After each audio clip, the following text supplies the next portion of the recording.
Hey everyone, back again. Okay, let's finish off Spinoza's Ethics with part 5 of the power of the intellect or of human freedom. Now, I'm going to be very eager to get past this text because it's very boring to present, as I've already said, these lists and whatever. But let me know what you thought of it. I'd really like to know what you think of Spinoza, if I captured Spinoza's thought correctly. Spinoza, whatever. Anything that I should have included. I'm pretty confident that if you've listened to all of this, you actually don't need to read the text, which is something I always try not to say, but here it's like you're pretty much getting exactly what you read in the text, with maybe in more accessible English than you'd find in a translation. And if you've just stumbled into this episode, go check out parts 1 to 5. You know all the links, all that stuff. Something else worth saying for any of you listening now, I'm going to be taking next week off, so no episode, and then we'll return after that with something. I'm not sure what, but I promise you it will be good. All right, part 5 of the power of the intellect or of human freedom. So here he's turning to reason, to cattle, to shepherd the emotions, to use reason as a way to guide the emotions and to give those emotions that we've already discussed that encourage our capacity to act, to give those ones precedence over the other ones that negatively affect our capacity to act. Now, this is a very simple, way to characterize what he's going to do here, but just put that on your radar as we go forward. So against Descartes' idea, many of his ideas, or Descartes, who focused on mind's command over the pineal gland, was the idea. The idea being for Descartes was that you really need to let reason guide the way and suppress, to some extent, not using that language, but you have to suppress the emotions that are going to lead you astray, that are going to get you to focus on things that are not going to guide your being in the way that they should. Here, Spinoza, against Descartes, isn't so convinced in the mind's separation from the body to be able to say that the mind and reason can just exist above everything else and command everything. Instead, he's more willing to accept a dynamic exchange between the mind and the body, between the negative emotions and the good emotions. To some extent, he's advocating for something more resembling the golden mean that we find in Aristotle. The idea here being that it would be stupid to say that you can just suppress all of your emotions, to suppress all of the negative stuff in your life. Like, that's silly. Let's be real here. That's silly. He is certain, though, that there is a distinction between the two in that they are different attributes or modifications of God's eternal attributes, infinite attributes, or they're parts of those infinite attributes, but they do come from the same thing called God, come from nature. It's not as though one of them, the mind, exists outside of nature, as Descartes seems to think, and with the asterisk, his point being that we can always be sure of the mind if it is thinking correctly, while we might not be able to be fully sure of the body. Spinoza's not wading in those waters. He's not going in that direction. So let's continue on with our axioms that we find at the beginning of every single other part of this book. So axiom number 1, if someone experiences two contrary actions in themselves, two conflicting actions, they will both change, or one will change, so that the contradiction disappears. What he is essentially saying is that if you are confronted with two different emotions, almost two different impulses, two different drives, they will correct themselves so that this contradiction will no longer exist, because otherwise you will be caught. You will be arrested to some extent. You won't be able to move or develop unless one of those drives takes primacy and is able to then direct your being. Axiom number 2, an emotion's power is limited by its cause, which is very interesting, hard to quantify, hard to verify, because, emotions can get away from us. If there's a tragic incident that causes an emotion in us, for years we might feel a certain way about it because of that cause. But then the emotion might start to augment with time, especially in the case of a traumatic event being untreated. You haven't spoken to anyone about it or anything. It might actually get worse and worse and worse. So is it that then for Spinoza, in the first years in this example of that traumatic experience or following it, you were not experiencing the full breadth of that trauma yet? So if that's the case, though, how does he know this? Like, how do you know when an emotion has been fully realized as a result of a cause, proportionate to the actual strength of that cause? I mean, it's an interesting point, but I think it demands some unpacking. Okay, so into our propositions. Proposition number 1. Connection of thoughts and ideas in the mind are mirrored in the modifications of the body. And the opposite is the case too, where things that happen in your mind that truly happen and that you truly believe will manifest themselves in your body. Like, let's say in your mind, you think that it's super important that you get, a silly example, you get lots of sleep. This is super important to you. Your body will go to sleep. You will go to sleep at a certain hour. If instead your mind is like, oh, I want to play online chess all night, then your body will do that thing. And if you do otherwise, then your body acts accordingly to what you actually want. It's not as though your body is doing things mechanically without your mind actually wanting those things as well, and vice versa. At least for Spinoza. I mean, I'm not a neuroscientist. I don't really know if one can act, one without the other, but in any case, I'd like to know what you all think if you are willing to leave comments. Proposition number 2. If we detach a bad thought from an external object with which we associate that thought and attach it instead to a new thought, then the bad or the good feeling will go away if we had a good feeling. So what he is saying is that if a certain idea or feeling towards an external cause, like having a strong feeling towards, I don't know, a certain work of art, somebody who did something mean to you, and then you find out that it was actually somebody else, you will not feel that way towards that other person.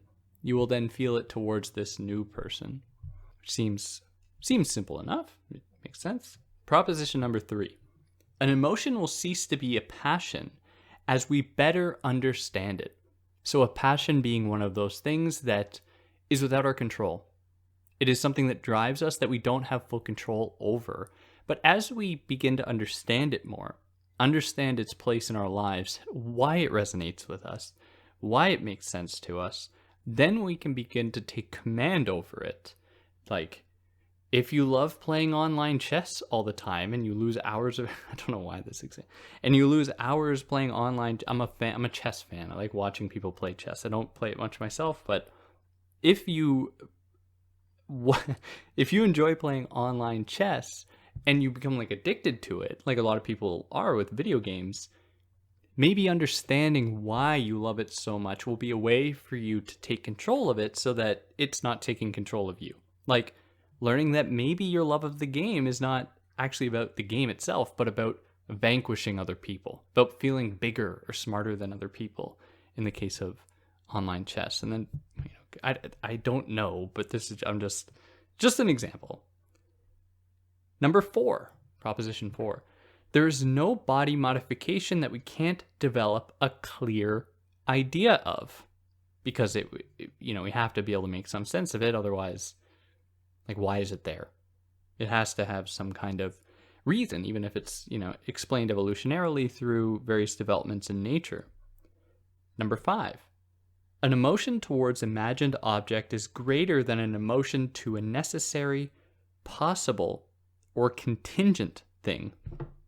Which is certainly an interesting claim, because you'd think that a real thing would have more effect on you. But if we really encounter the strength of the imagination and thinking about really, if you think about a horrible thing, human suffering, for example, this can really evoke strong responses in you, because you will think about the worst possible thing. This is my way of understanding this proposition, at least. Number 6. As the mind comes to terms with everything,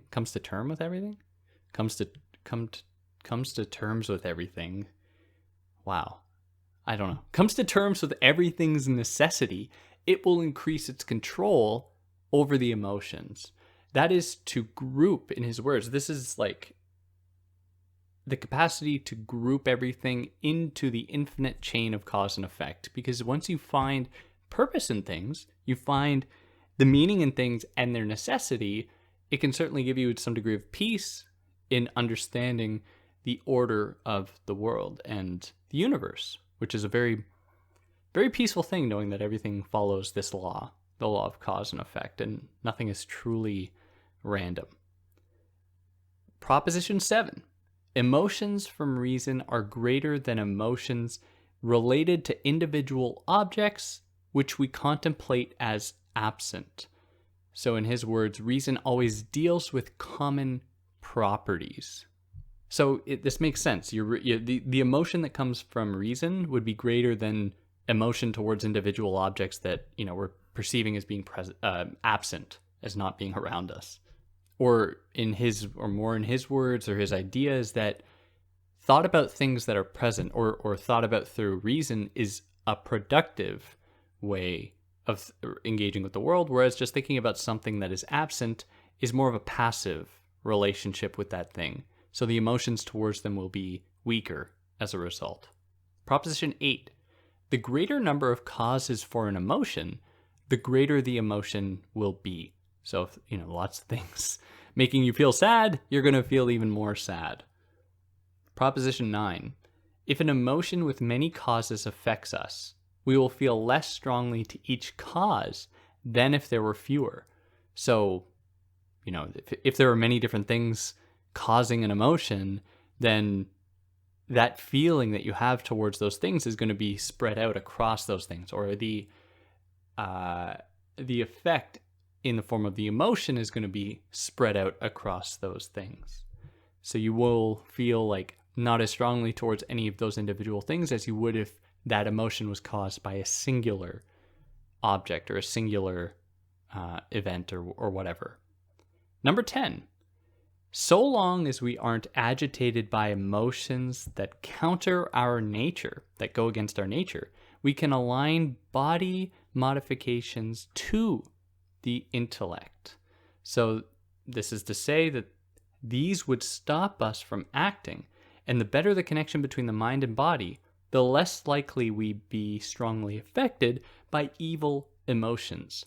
So the better harmony you have between your mind and your body and the way that they work harmoniously, then the better you're going to be able to have a grip over all of your emotions. You're going to be able to have a stronger grip over them and to understand them.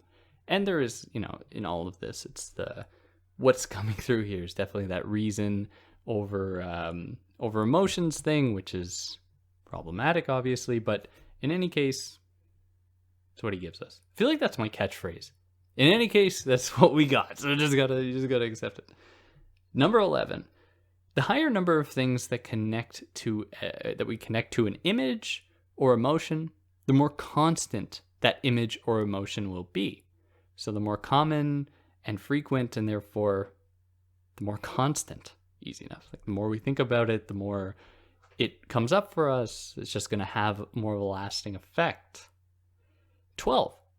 Images of things most easily connected to others we have, or others we have, form a clear and distinct image or idea of that thing. So the clearer the thing, the likelier it is a common property of things, or what are deduced from those things. So if, like matter, for example, matter is very apparent to us. Like we see matter everywhere, and we know it to be a common property of all things. It's what gives everything its essence, and it gives everything its possible existence, I should say. And in that respect, then, because it is so simple, we have a pretty clear idea about what it is and how it connects to other things.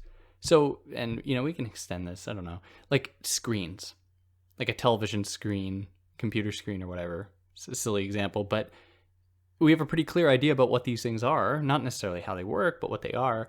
And we can find through that then a uniting principle between computer screens, television screens, phone screens, and we can even develop theories and understand how all these things connect with one another and why we have this fascination with them and we almost this obsession with them. Take or leave that example, but in any case. 13. The more connections to other things an image has, the more frequently does it present itself. So, if something is connected to many different other things, then we're going to see more of that thing. Obvious enough. 14. The mind can cause all body modifications to be related to the idea of God. And the mind can do this with all modification. So we can understand the attachment of all body modifications in how they extend in space to God precisely because they extend in space. This is what our capacity, our fundamental capacity in our mind, which is, one attribute that we take from God, that we can then use to attach our body to God. 15. Those who clearly understand themselves and their emotions love God, and more so the more clearly they understand themselves and their emotions. Because for Spinoza, this signals someone's full understanding and power over their capacity to act, which is directly in line with God's will, given that Spinoza identifies this as part of human essence, the ability to act. And the better control you have over your emotions, knowledge of yourself, what you want, what your drives are, what your desires are, then the more resonant you are with God and God's will. We jump back a few episodes. Does God really have a will for Spinoza? Hard to say, probably not. I'm using the term here to be mostly lazy, in that I'm saying that having this knowledge means that you have knowledge of nature, which is just existing. It's not existing for us. Like, it doesn't have a will that it is mobilizing for humans. We are just a part of it. And the more that we understand ourselves, the more that we can furnish, cultivate that connection with nature / God. Number 16. This love of God should be prioritized in the mind. It's obvious enough. Should be one of our primary tasks. 17. God is free from the passions and joy and sorrow, because we experience these things in our, whether or not we are approximating God's plan or nature or just the order of things. But because God is synonymous with that order, anything God does is automatically perfect. So God never feels like, oh, am I doing things right? Because God is the ultimate being and is always acting. 18. Not acting like an actor, but you know what I mean. Power to act. 18. No one can hate God. The idea of God in us is perfect. And to think this idea is to act, and to therefore operate according to our essence as acting, and therefore in accordance with nature and God. 19. Like, I guess you could hate God if you just personify God in like some kind of deity type figure, like Jesus or any other godlike figure that organized religions do. But if we think about God instead as the order of all things in nature, the universe, then it is possible to hate God because we are all just of it. Like, we don't have that capacity to actually hate it, because even to hate God in that act is an act itself, demonstrating your ability to exert some degree of free will, which is to actually love God. I'm reading a bit into him here, into Spinoza's words, but I think that it's a sound argument nevertheless. 19. No one who loves God should expect love in return. That is because God doesn't love anyone. God doesn't have love. This is human. This is all human nonsense. God, if there is like a God that's like a person, we personify. First of all, that's not the case. But God would not love anyone or anything. 20. Our love of God can't be sullied by jealousy or envy of another's connection and love of God, because that would just be to submit too much again to this personified idea of God, whereas it's as though they're like a romantic partner, where in a monogamous setting, monogamous worldview, only one person can really love God. No, someone can't love God more than you.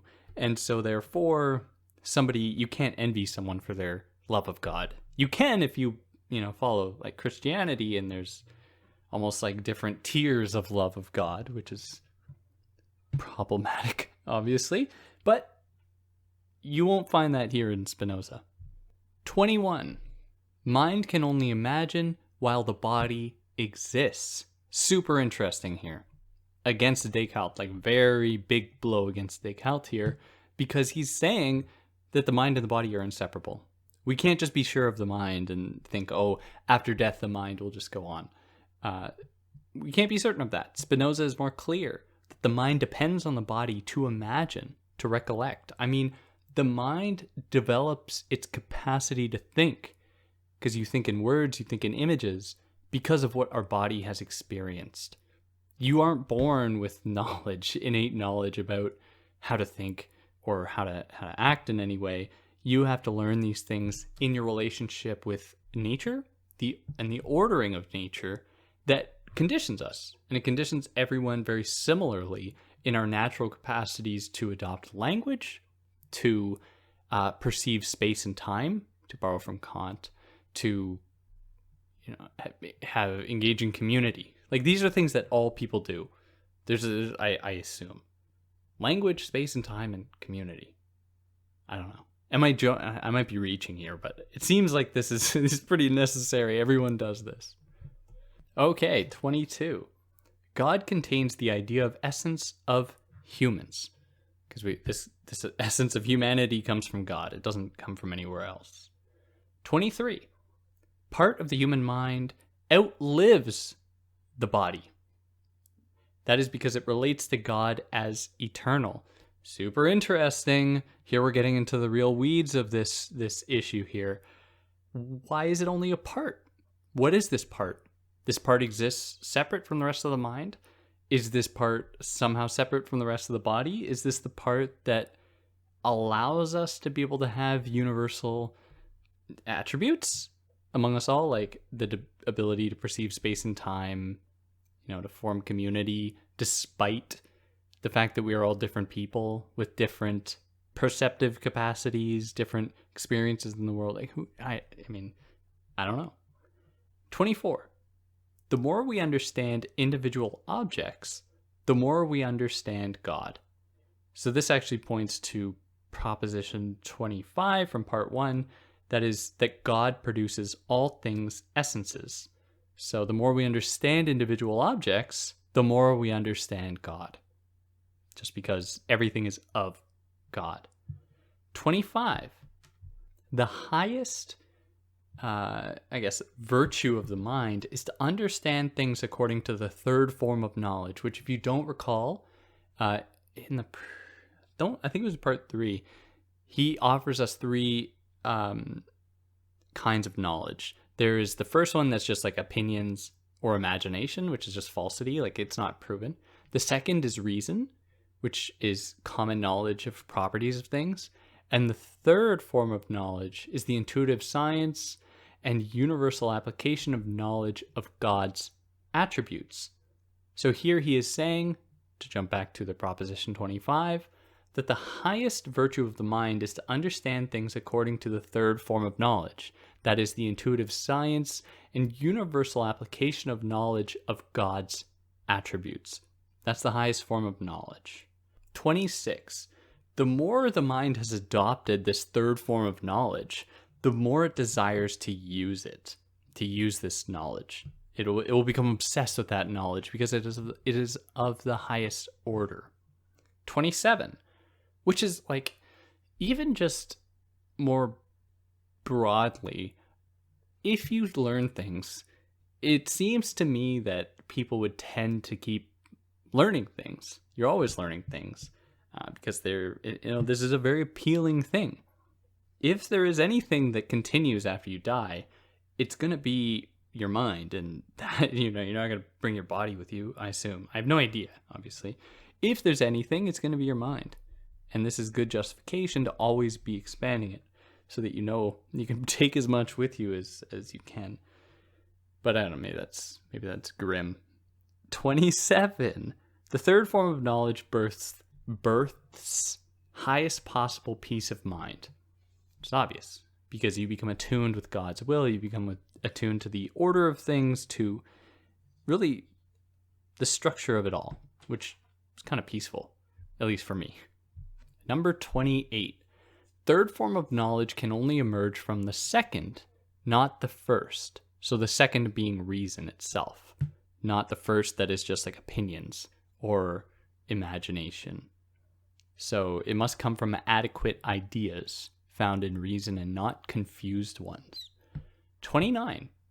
Everything the mind perceives as eternal, it does so not by looking at the existence of the body, but the essence of the body under the form of eternity.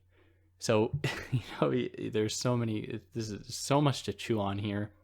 If we jump back a few propositions, he was telling us that there was only part of the mind that is eternal, but now we can look at the body under the umbrella of eternity. Does that mean that part of the body will extend to eternity? Probably not.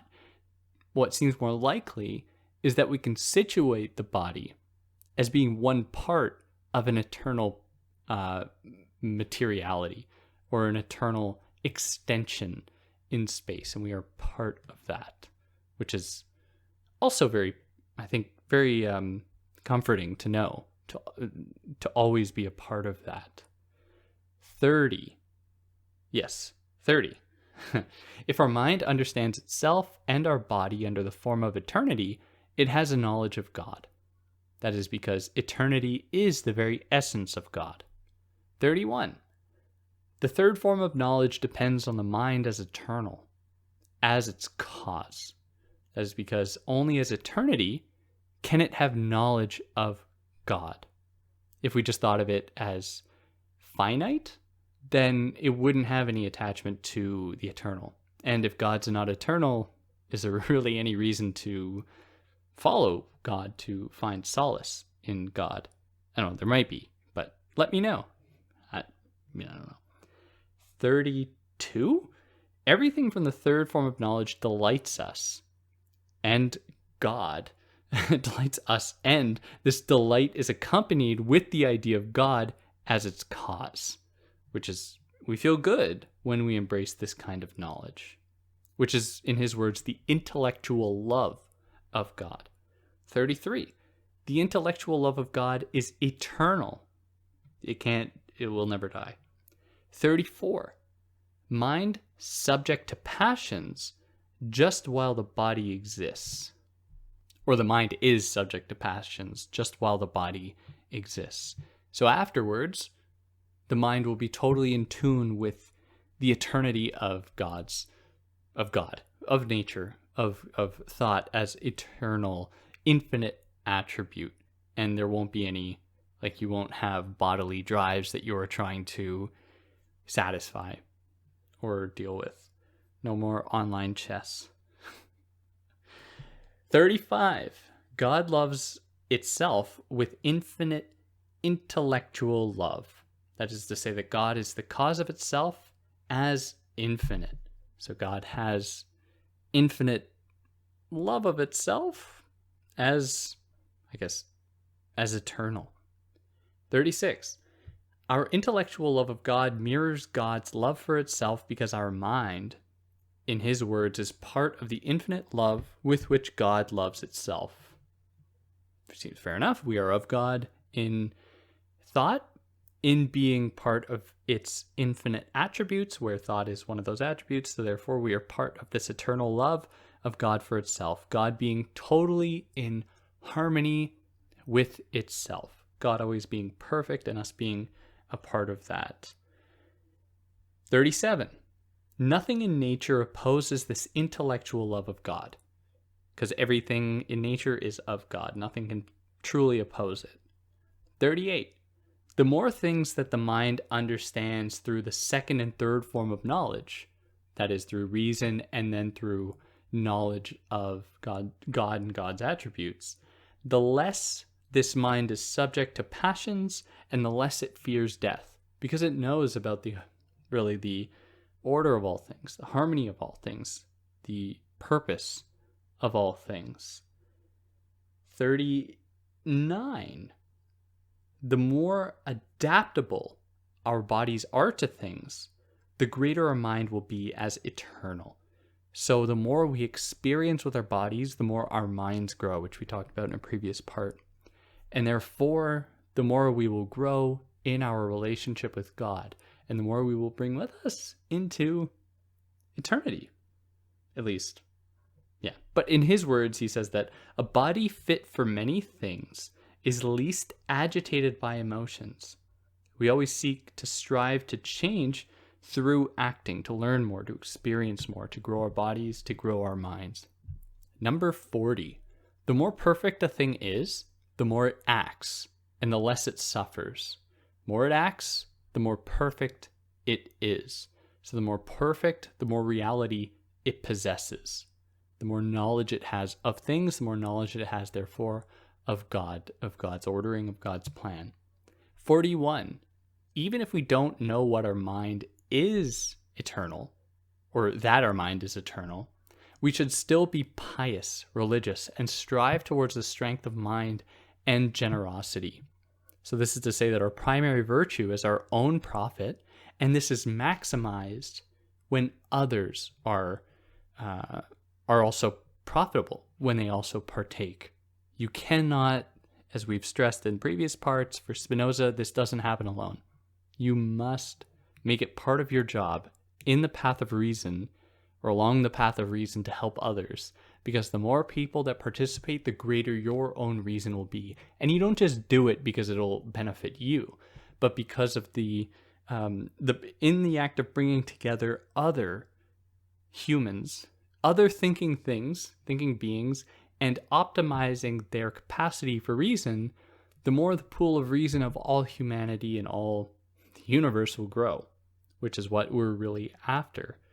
And the better knowledge we will have of God and be able to better understand and organize ourselves as a result to, I don't know, maybe the end result is utopia. I have no idea, but for Spinoza, but yeah. And finally, 42. Blessedness isn't virtue's reward, but is virtue itself. And it is by embracing blessedness we can be free from our passions, from lust. Speak for yourself, Spinoza. If that's what your goal is, then you don't enjoy your life. Go for it. I'm kidding. So his point being that blessedness comes from love towards God through the third form of knowledge, not by just embracing our bodily drives, our passions, but instead by embracing the intellect and our knowledge of God and God's attributes. And yeah, he concludes by saying that this path to virtuousness is difficult, but it is necessary. And you get on your way to it by taking his words here in this text very seriously and improving the understanding to direct yourself along the proper trajectory towards this end goal of virtue, of blessedness, of understanding God as much as you can, and the order of things. And yeah, that's Spinoza's Ethics. Let me know what you think. If there's anything I got wrong, I excluded, I'd love to hear about it, or anything else. There's probably going to be some big changes. For those that have made it this far, I'll give you some updates about my life. There are probably some big changes occurring in the next little while, so I'll keep you updated, but it might affect my ability to make content. So we'll see. Hopefully not, but we'll see. And yeah, on that note, take care, everyone. I'll see you back here likely in a couple of weeks.